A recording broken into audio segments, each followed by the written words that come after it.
With this one, no, like it just, I wrote most of these songs years ago. So, like 2.5 to 3. So that it feels like just a different chapter of my life that like everybody, it's weird to be like singing it and talking about it because I'm not like living it anymore. Which I wanted, to be kind of separate from it, and past it before we released it. So timing is fine. It's just, I think I've been living it with it for a minute. So it feels different for me. I mean, no, because I didn't share everything. I really only kind of put out there what was already out there. The songs that I felt like were too personal or specific, I didn't put out. So, cause those were more just for me to, that writing is healing for me. I know it's like art for everybody else and they're like receiving it however they want to, the message. But for me, it was me really getting through, just a really hard time. So, it was more of a necessity for me. It wasn't like, oh, I'm going to sit down and write a song. It just kind of came out cause it had to.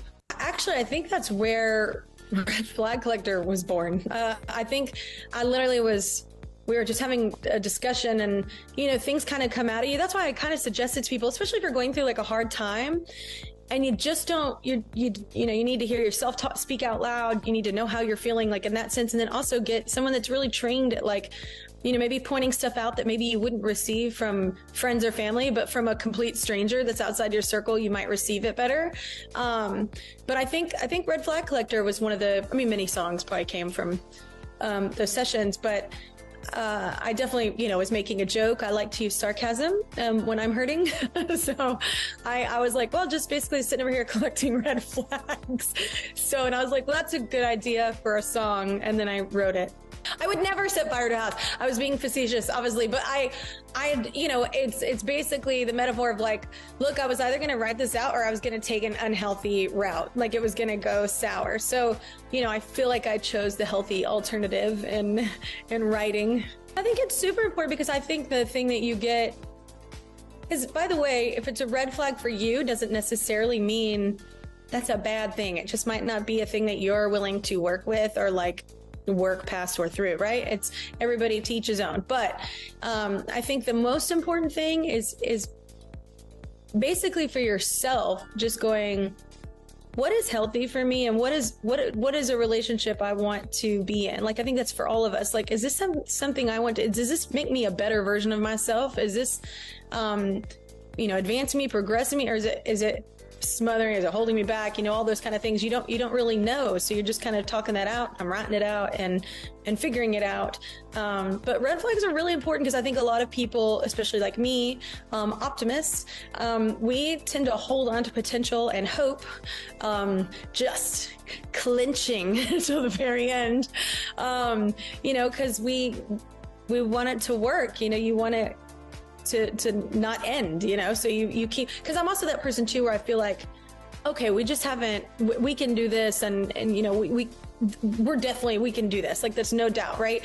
And I think you just sometimes push for things because you want something, but it's not necessarily what you need. I think I'm more helpful to all of my relationships when I think I've learned that I'm more helpful and I'm a better friend to people and a better friend to myself when you're okay with confrontation and you're okay with saying exactly how you feel. And if somebody doesn't receive that, like, okay, like fair enough. But I think it's, learning to just say how I feel, like when I feel it, and that's okay. And it's valid. And I think, I don't know, I grew up like in a religious background. So I've always grown up with a servant's heart. And I was always taught to like put yourself in somebody else's shoes. And sometimes that can be a beautiful thing, but sometimes it can be detrimental because you're only thinking about others and not yourself.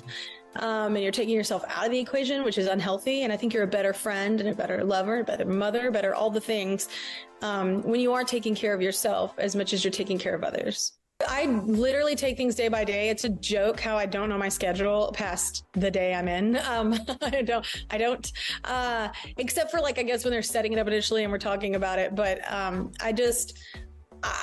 I'm not good at, I feel overwhelmed when I start seeing everything. So it's good to just take it day by day for me. But, I don't know. My time for me is Montana. That's my home as well as New York now. But, going there and like just checking out. I think everybody needs a space. Maybe it's not Montana, maybe it's just the lake for you, maybe wherever it is, taking a hike, like, you know, whatever it is. I do think it's important that we like get back into nature and just get back into the stillness and like simplicity of moments, because we live in such a chaotic, like ever changing, fast paced, you know, society. So I think slowing down for everyone, not just me, but a lot of people work hard, and it's good to take that me time. A lot of people took that serious, and I was like, she was just faking, and we thought it was cute for the video. It's obviously David Guetta. It's like, anyway, they both are little entertainers. Like I have like most of the footage on my phone are videos of them dancing or singing or acting or doing something at the house.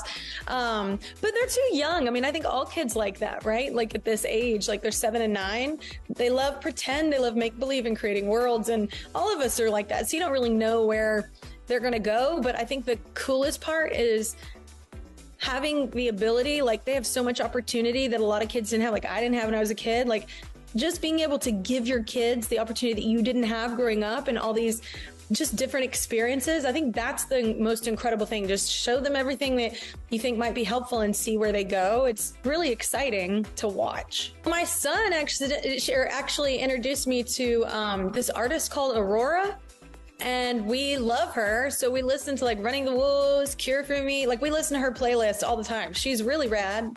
I think she's out of the Netherlands, but don't quote me on that. But anyway, because they wanted to go see her live. They were like, can we go see her? And I was like, I don't think she's going to be around here anytime soon. So anyway, but we love her. We all agree on her and play her a lot. Working on that. Like, I mean, you can expect the hits. Obviously, I'm not going to be that tool that doesn't play the hits that you want to hear and you feel nostalgic with and have all these memories tied to. So I'm going to play all those. I might do some covers. I'm going to do some new music, like sprinkle that in via all the different shows. Do some, I call them KC favorites, that the fans have kind of named that as well, because there's album tracks that people really like Sober, maybe. There's different songs that people really attach to that will fit in here and there. But I'm trying to fit it all in 10 shows. But there's only so much time in a set list. So we're changing it up every night a little bit.